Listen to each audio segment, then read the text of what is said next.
आइए जानते हैं टेंस के बारे में।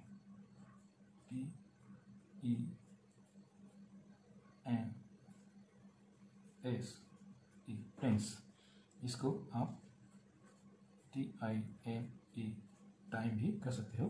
टेंस का मतलब क्या होता है? काल या समय। तो आप तो जानते ही हैं कि काल या टेंस तीन होते हैं: पास्ट टेंस, प्रेजेंट टेंस और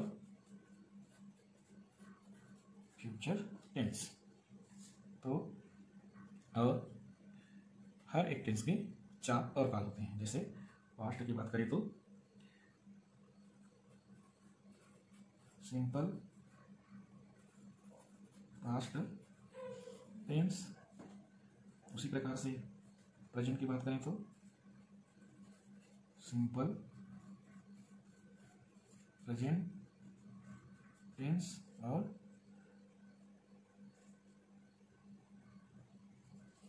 सिंपल फ्यूचर टेंस।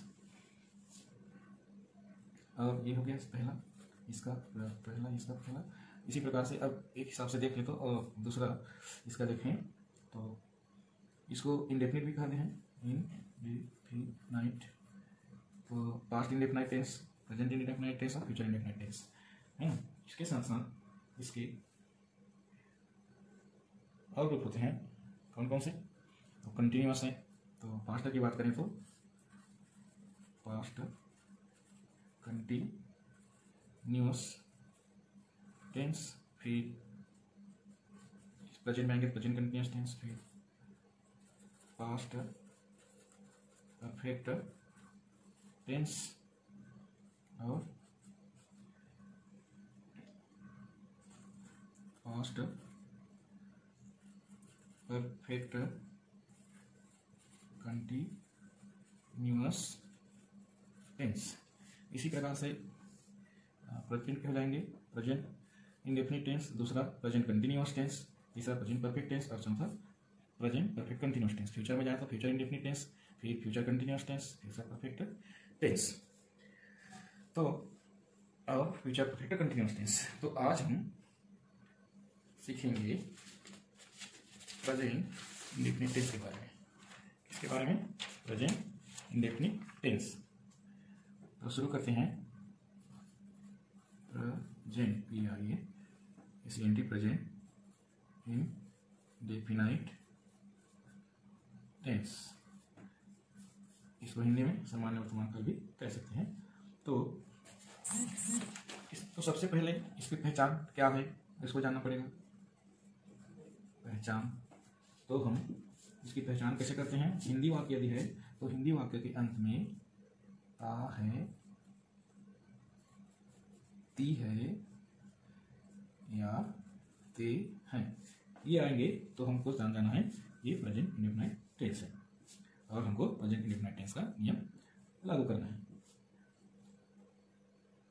इसमें कुछ ध्यान देने वाली जो बातें होती हैं, तो पर्सन को ध्यान देने की जरूरत पड़ती है। जैसे पर्सन तो कितने होते हैं हमको तो पता ही है। Person, first person, second person और थर्ड पर्सन। और इनके जो नंबर होते हैं, तो नंबर दो होते हैं। नंबर कौन कौन से? सिंगुलर नंबर और प्लूरल नंबर्स। ये अब तो ये बातें इसलिए आ रही हैं क्योंकि इनको और इनको ध्यान देने की जरूरत है। कैसे ध्यान देने की जरूरत है? तो जब हम इसकी संरचना की बात करते हैं, रूल की बात करते हैं, तो अब ये फर्स्ट पर्सन में, सेकंड पर्सन में जैसे आई है, वी है, ही, सी, इट, नेम और ये आपका यू, दे, ये सारे सब्जेक्ट अगर first person, second person, third person में अलग करते हैं। अब उस हिसाब से देखा जाए तो दो हमारे पास सूची बन जाता है। फिर नियम को समझ लेंगे कि एक तो आई, बी, यू, दे, और दूसरा ही, सी, इट और नेम, कोई भी नेम हो। तो यहाँ दो अलग अलग करने का मतलब ये हुआ है कि जो हम आगामी सहायक क्रिया इस्तेमाल में लाएंगे वो इनके साथ डू, इनके साथ डस, उसके साथ साथ इनके साथ क्रिया के पहले रूप में एस या एस लगाना पड़ेगा जब हमारा ये सब्जेक्ट हो, ही, सी, इट या कोई नाम हो, और इनमें हमको लगाने की जरूरत नहीं है। और जब नेगेटिव सेंटेंस बनाएंगे तो ये डू के साथ नॉट और ये डस के साथ नॉट का प्रयोग करना पड़ेगा। तो अब हम देखते हैं नियम। तो नियम को किस आधार पर देखें? नियम को देखें जो वाक्य बन रहा है, चार प्रकार के जो वाक्य हैं। सेंटेंस, तो सबसे पहला सेंटेंस जो क्या होता है? अफर्मेटिव सेंटेंस, या इसको हिंदी में हम कह सकते हैं सकारात्मक वाक्य। सकारात्मक वाक्य। तो जब सकारात्मक वाक्य हो तो इसका स्ट्रक्चर कैसे बनेगा या नियम क्या कहता है? तो सबसे पहले हमको लिखना पड़ेगा कर्ता, मतलब सब्जेक्ट।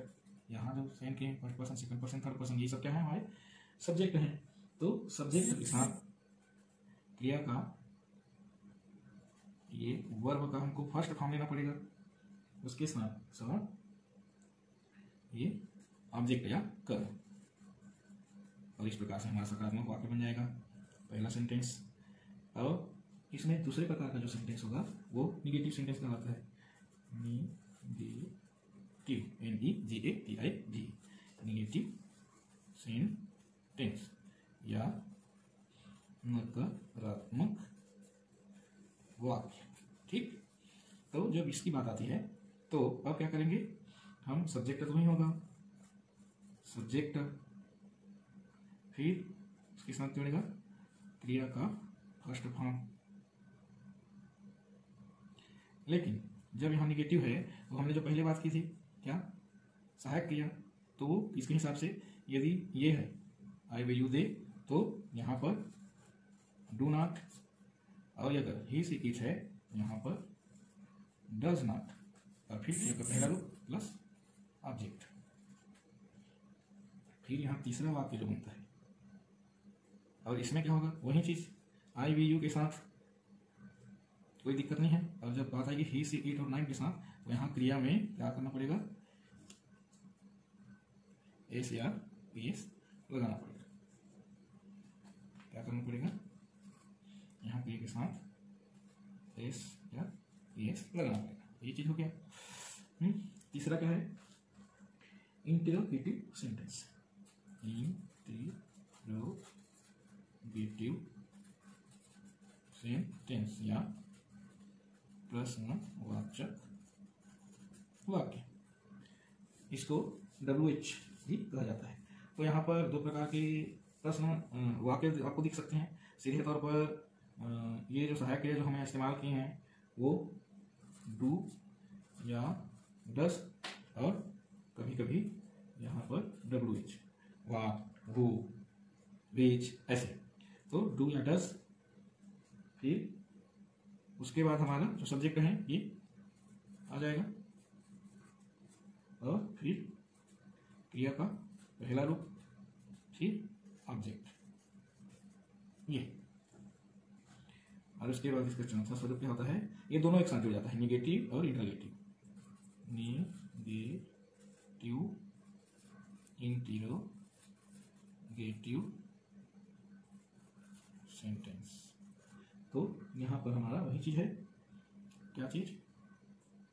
ये WH plus do, does plus, अब यहाँ पर देखिए ये निगेटिव जुड़ गया है तो नेगेटिव के लिए क्या करते हैं? नॉट लगाते हैं। तो डू नॉट या does not, does not plus क्या? अब क्या किया हमारा सब्जेक्ट, फिर प्लस वर्ब का फर्स्ट फॉर्म प्लस ऑब्जेक्ट।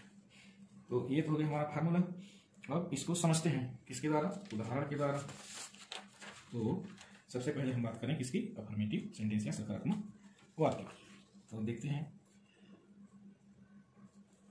ये हो गया अफर्मेटिव सेंटेंस और हिंदी में सकारात्मक वाक्य। ठीक है, अब देखिए, तो हमने फार्मूला में रूल में क्या, या पहले तो पहचान में क्या देखा था कि ता है, ती है, ते हैं आदि आएंगे, है ना, और बात रहेगी किसकी, यहाँ सकारात्मकता की बात होगी। तो क्या, जैसे मैं जाता हूं, वह जाता है, तुम जाते हो। तो अब हमारा नियम पहले से हमको पता है, पहले हमने अध्ययन कर लिया इसका नियम का। नियम क्या कहता है, सब्जेक्ट प्लस वर्ब में एस या एस प्लस फर्स्ट फॉर्म है और ऑब्जेक्ट। तो इसी हिसाब से चले, तो ये सब्जेक्ट यहाँ पर क्या है, आई, यहाँ पर क्या है, ही, यहाँ पर क्या है, यू। तो मैं जाता हूँ, क्रिया का पहला, आई गो, वह जाता है, तो फिर वही बात याद रखेंगे, कौन सी वाली, पर्सन वाली। तो ही, सी, इट और नाम के साथ क्या करते हैं, एस या एस लगाते हैं। तो गो के साथ एस लगा दिए, गोस हो गया, ही गोस और यू गो। तो ये बहुत ही सरलता से इसको हम ट्रांसलेट करते हैं और आप भी इसको कर सकते हैं। ठीक है, और एक उदाहरण देखें, जैसे मैं जाता हूँ तो कहाँ जाता हूँ, रायपुर जाता हूँ। तो मैं रायपुर जाता हूँ तो आई गो टू रायपुर। वह रायपुर जाता है तो ही गोज टू रायपुर। तुम रायपुर जाते हो तो यू गो टू रायपुर। अगर स्कूल जाता हूँ बोलेगा, मैं स्कूल जाता हूँ तो आई गो टू स्कूल। वह स्कूल जाता है तो ही गोज टू स्कूल। तुम स्कूल जाते हो तो यू गो टू स्कूल। ये हो गया ऑब्जेक्ट। यहाँ पर नहीं दिख रहा है, ये नहीं दिख रहा है आपको, है ना। तो ऑब्जेक्ट में क्या होगा, जैसे कि किसी जगह का नाम लिए, तो जैसे यहाँ पर हम लिख देते हैं एक अन्य उदाहरण लेकर कि मैं स्कूल जाता हूँ, तो क्या बन जाएगा, आई गो टू स्कूल। ये अब इसका दूसरा क्या है, निगेटिव सेंटेंस। दूसरा क्या, निगेटिव सेंटेंस। तो अब निगेटिव सेंटेंस की बात करें तो हमारा हेल्पिंग वर्ब याद आना चाहिए। अच्छा, उससे पहले ये निगेटिव सेंटेंस, निगेटिव या हिंदी में नकारात्मक वाक्य। तो इसका फार्मूला क्या कहता है, ये हेल्पिंग वर्ब की जरूरत पड़ती है। तो पहले सब्जेक्ट प्लस डू या डज नॉट प्लस वर्ब का फर्स्ट फॉर्म प्लस ऑब्जेक्ट। ठीक है, अब देखिए सब्जेक्ट तो हमारे पास है, क्या है, आई है, बी है, ही है, सी है, और कोई नाम ले लेते हैं, नाम, ऐसे। ये हो गया। अब नकारात्मक मतलब नहीं, तो जैसे मैं स्कूल नहीं जाता, आई, ये आई के साथ क्या लग रहा है, डू नॉट, ये का पहला फॉर्म, गो टू स्कूल, मैं स्कूल नहीं जाता हूँ। यहाँ पर देखें, हम बाजार नहीं जाते हैं। ये बी के लिए हम क्लियर आ गया। तो we do not go to market, ये हो गया। अब वह कोई दूसरा वर्ब ले सकते हैं, दो जगह खाता, जैसे वो, तो ही, वह आम नहीं खाता, वह आम नहीं खाता है। तो ये क्या हो जाएगा, ही डज नॉट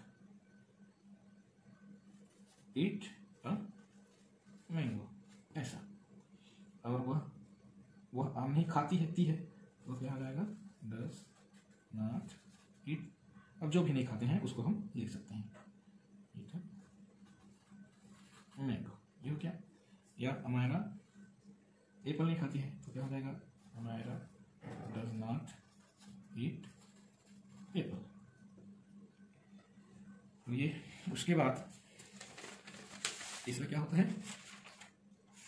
बोलिए, इंट्रागेटिव ना, ठीक है।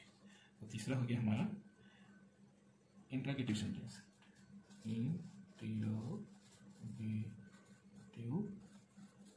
सेंटेंस, इंट्रागेटिव सेंटेंस या प्रश्नवाचक वाक्य, ये।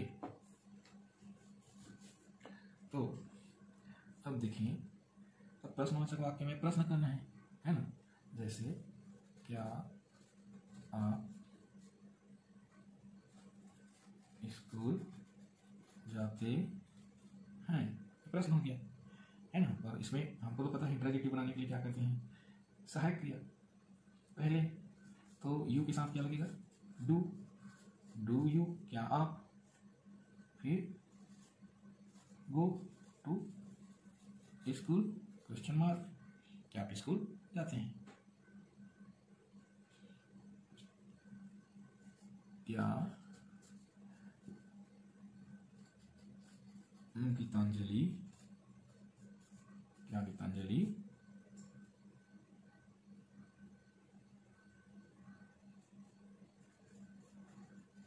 खेलती है, प्रश्न पूछ रहे हैं, तो क्या हो जाएगा। अब देखिए, गीतांजलि मतलब नाम आया है, तो क्या होगा, सहायक क्रिया है हमारे पास, दस गीतांजलि, क्या लिखे ना, प्ले, क्वेश्चन मार्क। और इसके बाद क्या आता है, इंट्रोगेटिव, नेगेटिव इंट्रोगेटिव, इंट्रोगेटिव या इंट्रोगेटिव नेगेटिव कहते हैं, नेगेटिव सेंटेंस, मतलब इसमें नकारात्मक भी और प्रश्न भी हो, ठीक है। जैसे क्या आप स्कूल नहीं जाते हैं, तो do you not go to school, प्रश्नवाचक वाक्य, उसका चिन्ह भी लगाना पड़ेगा। अब इसी को देखो बदल जाएगा, क्या गीतांजलि